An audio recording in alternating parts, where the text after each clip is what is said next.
जय श्रीमन नारायण दोस्तों, आपका बहुत बहुत स्वागत है। ज्येष्ठ अमावस्या और ज्येष्ठ पूर्णिमा पर वट सावित्री व्रत रखने की परंपरा है और शास्त्रों में ये माना जाता है कि वट सावित्री व्रत करने वाली महिलाओं का सुहाग हमेशा अमर रहता है।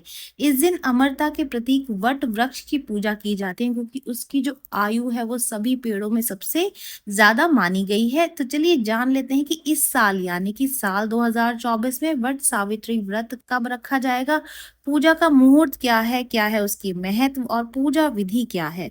तो चलिए पहले जान लेते हैं कि मुहूर्त कब है।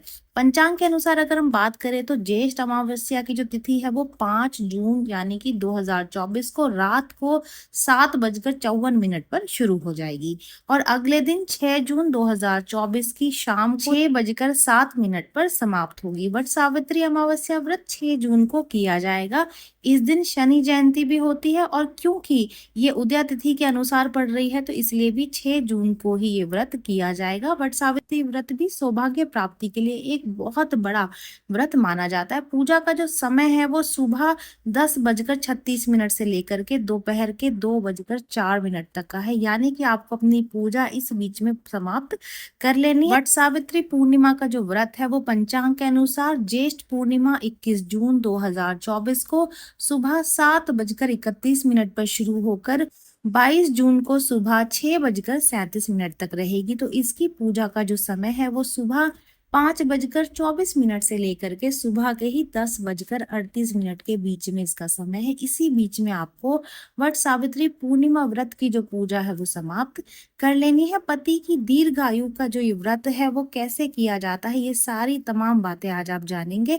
हिंदू पौराणिक कथाओं में ये कहा गया है कि सावित्री ने मृत्यु के देवता भगवान यम को भ्रमित कर दिया था और उनको भ्रमित करके अपने पति सत्यवान के प्राण को लौटाने पर विवश कर दिया था। इसलिए विवाहित स्त्रियां अपने पति की सकुशल एवं दीर्घायु की कामना के लिए वट सावित्री व्रत का ये सारे नियमों का पालन करती हैं।